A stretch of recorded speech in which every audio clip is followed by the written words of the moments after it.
वंदे पुरुषोत्तमम। आज हम लोग जानने का प्रयास करेंगे अपने को हम कैसे जानेंगे। रामपुर हाट से कुछ अध्यापकगण परम दयाल श्री ठाकुर जी के पास आते हैं 23 सितंबर 1961 को। ठाकुर जी सुबह पार्लर में बैठे हुए हैं, भक्त लोगों के साथ ठाकुर जी बातें कर रहे हैं। और इनमें से जो अध्यापकगण शिक्षकगण ठाकुर जी के पास आए हैं, ठाकुर जी के एक प्रश्न पूछते हैं, ठाकुर हम किस तरीके से मैं अपने आप को जान पाऊंगा। परम दयाल श्री ठाकुर सहज तरीके से कहते हैं इसके उत्तर में कि अपने को अगर जानना चाहते हो तो सबसे पहले हमें जानना होगा हमारा जीवन का जो इष्ट है, हमारा जीवन का जो आदर्श है। ठाकुर जी का इशारा है, अगर अपने को जानना चाहते हो तो अपने माता पिता गुरु और गुरुजनों के प्रति आपका श्रद्धा धीरे धीरे बढ़ाना पड़ेगा, उनको सेवा देना पड़ेगा, उनसे प्रेम करना पड़ेगा, उनसे संपर्क स्थापित करना पड़ेगा। जब आपका संपर्क, आपका जुड़ाव उनसे हो जाएगा, उनके प्रति तुम्हारा प्रेम जब जागृत होगा और इस जागृत से, इस प्रेम की जागरण से तुम्हारा जो अनुराग, उस आदर्श के प्रति जो अनुराग आएगा, जो निष्ठा तुम्हारे प्रति आएगा, और निष्ठा जैसे जैसे बढ़ता है और वैसे वैसे हम सब के अंदर प्रवृत्तियां होती हैं, और वो प्रवृत्ति क्या करते हैं,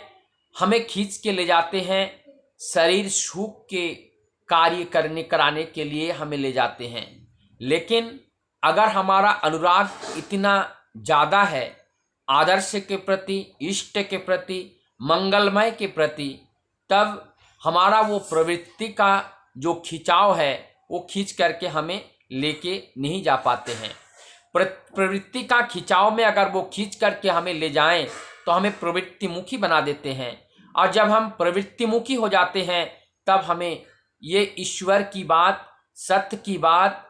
ये सब अच्छा नहीं लगते हैं। और तब क्या होते हैं, हम प्रवृत्तिमुखी होकर के हम शरीर को सुख देने के कार्य में लग जाते हैं। तब हमारा ये जो काम, क्रोध, लोभ, माया, मोह, मत्सर्य, अहंकार, परस्त्री, कातरता, ये सब जो है विन्यस्त नहीं कर पाते हैं, इसको हम एडजस्टेड नहीं कर पाते हैं। और इसका एडजस्ट करने के लिए, नियंत्रित करने के लिए, अनुशासित करने के लिए इस दुनिया में और कुछ नहीं है, केवल आदर्श के प्रति अच्युत अनुराग ही हमारे जीवन के में आए हुए ये जो प्रवृत्ति चलन है, ये जो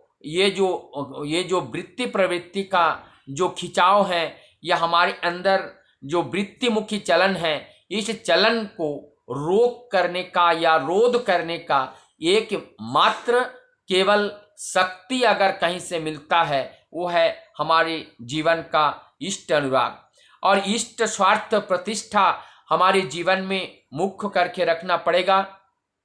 और जो इष्ट स्वार्थ प्रतिष्ठा, इष्ट इच्छा पूर्ण, जो हमारी इष्ट की इच्छा है, वो इच्छा को पूर्ण करने के लिए जब हम लग जाएंगे, इष्ट इच्छा पूर्ण का मतलब जैसे हमारे वर्तमान में जो आचार्य देव हैं, आचार्य देव दादा है, ठाकुर बाड़ी में हमारे और अन्य अन्य जो दादा लोग हैं, ठाकुर के कार्यों को आगे बढ़ाने के लिए समय समय पर अनेकों निर्देश देते हैं। जैसे आजकल डीपी वर्क का निर्देश दिए हुए हैं, ये भी हमारा इष्ट निर्देश है, ये भी हमारा इष्ट स्वार्थ प्रतिष्ठा का कार्य है, ये भी हमारा इष्ट इच्छा पूर्ण का कार्य है। जैसे ये इष्ट स्वार्थ का कार्य, इष्ट इच्छा पूर्ण के कार्य में हम अपने को सम्मिलित कर देते हैं, तो हमारे जो प्रवृत्ति हैं उनका खिंचाव कमजोर पड़ जाते हैं। तब हमारे ये जीवन को छिन्न भिन्न नहीं कर पाते हैं, अनियंत्रित नहीं कर पाते हैं, ये जीवन नियंत्रित हो जाता है। अर्थात हमारे जीवन को इष्ट के साथ संयुक्त रखना पड़ेगा,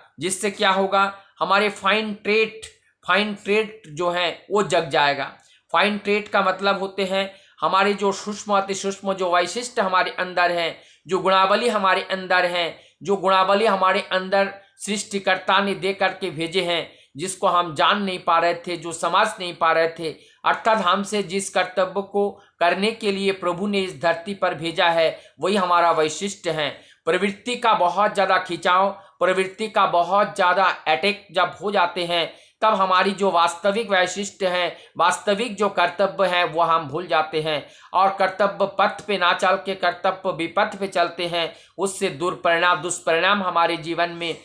में प्राप्त होता है, जिससे हमारे जीवन अमृतमय होने के जगह विस्मय हो जाते हैं। तो हमारे जीवन को अगर अमृतमय बनाना है, अमृतपम बनाना है, तो हमारे जो सृष्टि करने का उद्देश्य स्वरूप हमारे देह के अंदर जिस वैशिष्ट को हमारे अंदर दिए हैं, जिस कार्य को हमसे करना चाहते हैं हमारे परमपिता, उस कार्य का जागरण तभी होते हैं जब हम प्रवृत्ति से निवृत्ति होते हैं। तभी हमारा जो दृष्टि भी निर्मल होती है, तभी हमारा जो प्रभु का काम है, अपने जीवन का कार्य है, हमें स्पष्ट रूप से दिखाई देने लगता है।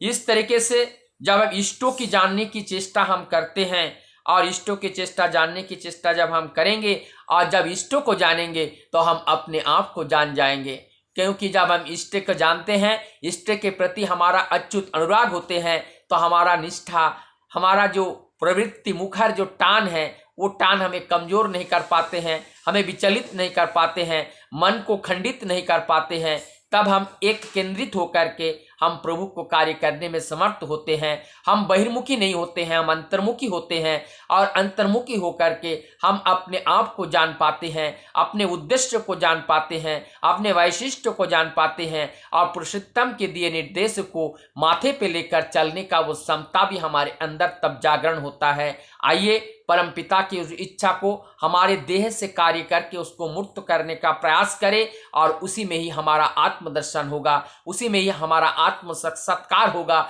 उसी में ही हमारा आत्मग्लानि दूर होगा और उसी में ही हम वास्तविकता के अधिकारी होंगे और दुनिया अपने को जानेंगे, जगत को जानेंगे, तभी वास्तव आनंद के अधिकारी होंगे। वंदे पुरुषोत्तम।